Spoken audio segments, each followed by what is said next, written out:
Yang menyuruh ibu-ibu bakti sama suami itu siapa? Bukan suami, bukan mertua, bukan kepala desa, bukan. Tapi yang merintahkan para ibu-ibu, para istri untuk bakti pada suaminya itu adalah Nabi kita Muhammad SAW. Perintah Allah kepada mereka. Sehingga apa? Ini ibadah. Ibadah itu kita harus tahu. Unsur dasarnya ibadah itu adalah kalau kita laksanakan pasti berat.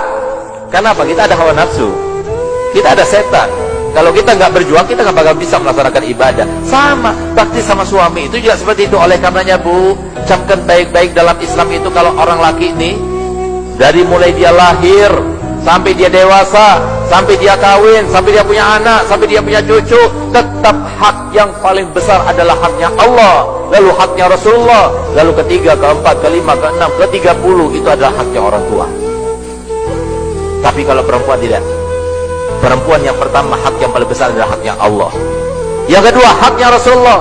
Yang ketiga haknya suami. Keempat suami. 10 suami. 20 suami. 30 suami. Baru 31 adalah orang tua. Siapa yang memerintahkan itu? Rasulullah.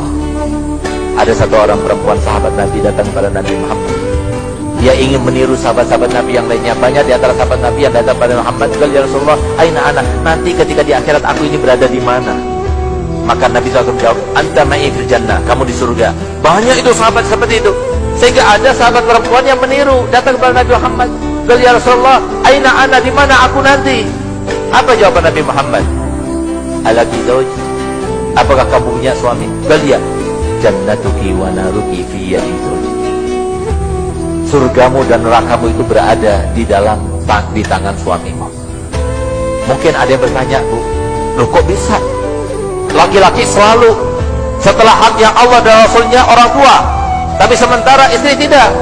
Setelah haknya Allah dan Rasulnya adalah suami, baru kemudian orang tua. Karena apa? Itu yang sulit dilakukan. Karena ibadah itu adalah sesuatu yang sulit dilakukan. Kalau seumpama kita, Bu, ibu-ibu, seumpama dia itu bakti kepada orang tua, biasa. Kenapa? Paling tidak balas jasalah. Dari semenjak kecil dia ngasih uang, dari semenjak kecil dia ngerawat, dari semenjak kecil dia mengasuh. Sehingga kalau kita membalas kebaikannya wajar. Sehingga apa?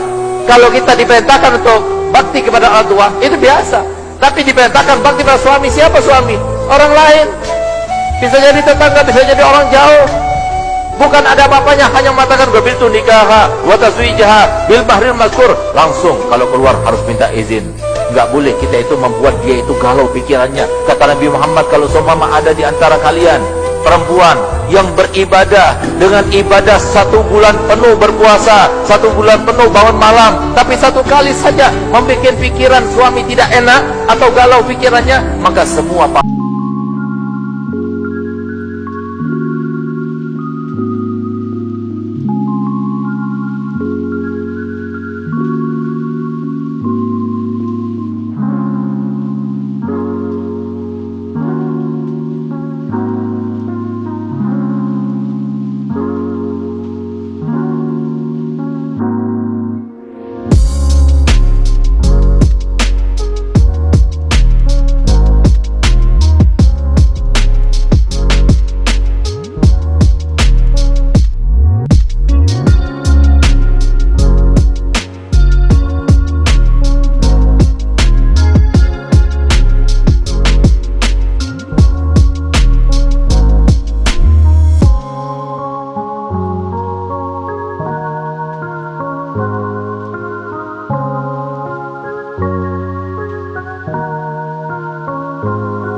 dijaga oleh Allah Ta'ala. Apa yang terjadi? Ketika saya berdakwah di situ Bondo, saya bertemu dengan seseorang, salah satu jamaah, Bib, antum lihat Bib, berita tentang seorang wanita yang masih utuh jasadnya padahal sudah dikubur 30 tahun. Gue lihat, itu tetangga saya Bib, Masya Allah. Bagaimana kerjaannya, kok dia itu dimuliakan Allah Ta'ala sampai badannya itu masih utuh. Apa kata beliau? Bib, kami Bib, di kampung Bib, laki-lakinya itu nggak ada satupun di antara kami kecuali kami merasa iri pada suaminya. Kenapa? Solihahnya luar biasa Bib. Dia itu baktinya sama suami luar biasa. Padahal suaminya itu tukang mabuk, suaminya itu tukang judi, suaminya itu bahkan melakukan KDRT. Kami sering melihat Beb itu depannya orang itu istrinya dipukul-pukul Beb. Tapi Masya Allah, kalau ada yang membela itu dia bela, ini urusan saya, jangan mas, biarkan saya. Itu dia tempel, malah dia itu mengatakan pada suaminya, ampun suamiku. Masya Allah, coba lihat di sini. Lihat bagaimana balasan Allah, biar kita paham. Yang berkecamuk, yang berkuasa, yang bertindak, yang memberikan sebuah ketentuan bukanlah manusia, tapi Allah.